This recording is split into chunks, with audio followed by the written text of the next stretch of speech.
Hai pecinta sepak bola tanah air. Kali ini Timnas PES akan menyajikan berita pilihan untuk kalian. Di antaranya, lawan Iran di laga terakhir uji coba, mental Timnas makin terbentuk jelang Piala Asia. Pemain Jepang kirim surat perang lebih awal. Rival Timnas beri bocoran kelemahan timnya. Dan rekor baru Sintayong usai lawan Iran. Jadi, simak terus berita Timnas PES selengkapnya.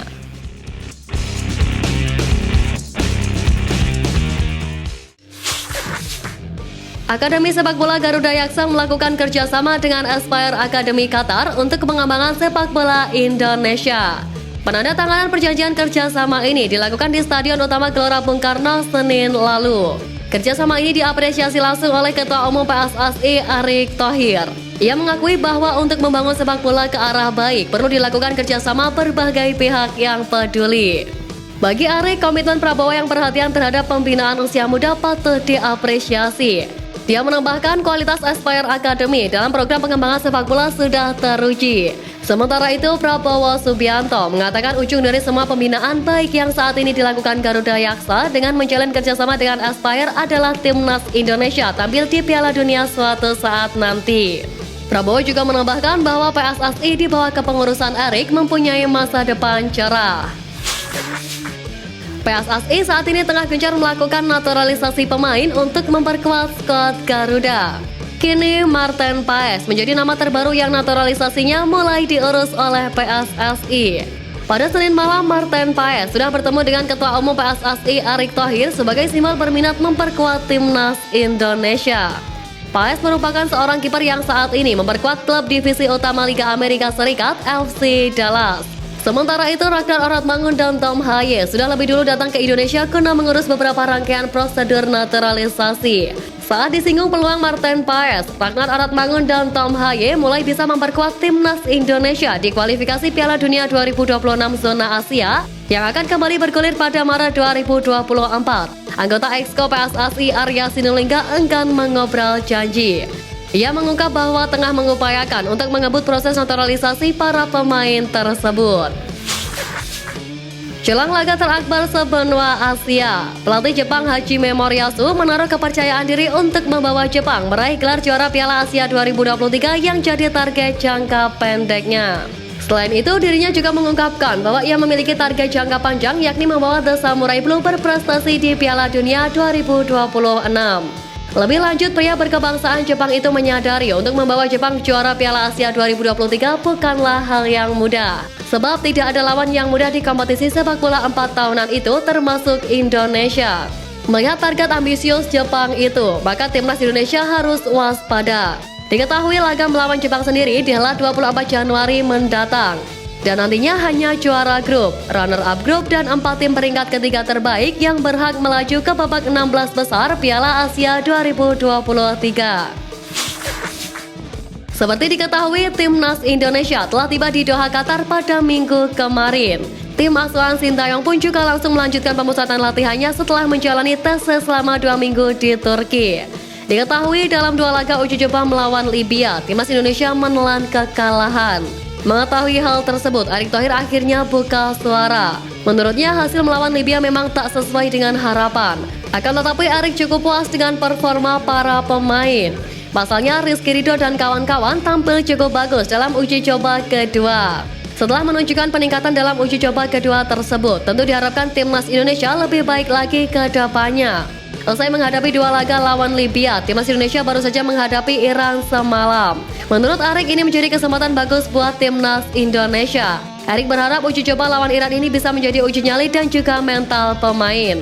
Tentu saja karena Iran merupakan salah satu tim kuat di Asia. Salah satu pemain Jepang, Takumi Minamino, tak menganggap Timnas Indonesia sebagai tim yang perlu diwaspadai di Piala Asia 2023. Gelandang AS Monaco itu justru menilai timnya perlu menaruh perhatian lebih dan tak boleh meremehkan Timnas Vietnam. Hal itu diungkapkan Minamino jelang Timnas Jepang bersua Vietnam di laga pembuka grup D Piala Asia 2023 yang akan digelar pada 14 Januari 2024. Secara teori, The Samurai Blue akan dengan mudah mengalahkan lawannya. Namun Minamino justru sangat berhati-hati dengan timnas Vietnam dan tidak menyebut timnas Indonesia meski sama seperti Vietnam sebagai tim yang tidak diunggulkan. Lantas, apakah kekuatan skuad asuhan Sintayong dipandang sebelah mata? Satu hal yang pasti, Minamino akan menjadi ancaman besar bagi pertahanan timnas Indonesia. Sebagai tambahan informasi, laga timnas Indonesia versus Jepang akan digelar pada 24 Januari mendatang.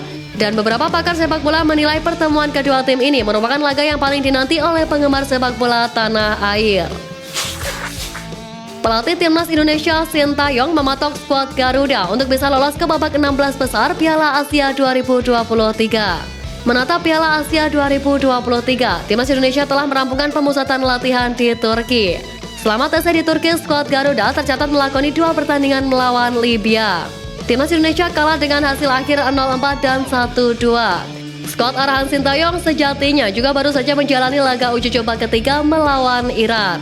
Setelah menjalani ketiga laga uji coba, berdasarkan jadwal laga melawan Irak menjadi partai perdana timnas Indonesia di grup D Piala Asia 2023 yang akan berlangsung pada Senin 15 Januari mendatang. Sementara itu, Ketua Umum PSSI Erick Thohir mengungkap rencananya bahwa akan menyaksikan secara langsung perjuangan Jordi Amat dan kawan-kawan di Piala Asia 2023. Sebagaimana diketahui, timnas Indonesia baru saja melawan Iran pada Selasa semalam. Ini merupakan laga uji coba terakhir skuad Garuda sebelum tampil di Piala Asia 2023. Usai laga tersebut, tantangan berat pun telah dihadapi Sintayong. Hal tersebut didasari dari beberapa alasan. Pertama adalah terkait perbedaan kualitas kedua tim. Timnas Iran kini bertengger di peringkat ke-21 ranking FIFA, sedangkan timnas Indonesia di urutan ke-146. Alasan kedua adalah terkait informasi timnas Iran. Iran bisa dikatakan menjadi lawan yang asing bagi Sintayong. Pelatih asal Korea Selatan itu bahkan tercatat baru sekali menghadapi Iran ketika Sintayong menukangi timnas Korea Selatan. Tak sampai di situ, sosok pelatih Iran Amir Galenoy juga tak pernah dihadapi Sintayong. Dilansir dari Transfer Market, Sintayong telah bertanding melawan 153 pelatih sebelum berhadapan dengan Iran. Sehingga nama Amir Galenoy menjadi pelatih ke-154 yang diladeni pelatih berusia 53 tahun tersebut. Beberapa hari lagi Piala Asia 2023 bakal digelar. Seperti diketahui, timnas Indonesia tergabung di grup D bersama Jepang, Irak, dan Vietnam. Pertandingan pertama skuad Garuda yakni melawan Irak di Ahmad bin Ali Stadium Al Rayyan 15 Januari mendatang. Di samping itu, salah satu pemain Irak, Bashar Rezan, menjelaskan kekuatan Irak untuk menghadapi ajang terbesar sebenua Asia tersebut.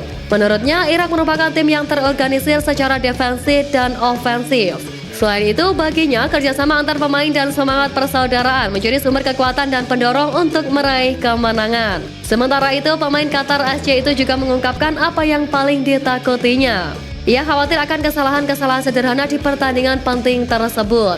Sebagai informasi, Bashar Rezan adalah salah satu pemain penting di Irak. Ia masuk dalam skuad Irak di kualifikasi Piala Dunia 2026 zona Asia. Pada laga melawan timnas Indonesia pada November 2023, ia juga mencetak 1 gol dalam kemenangan Irak.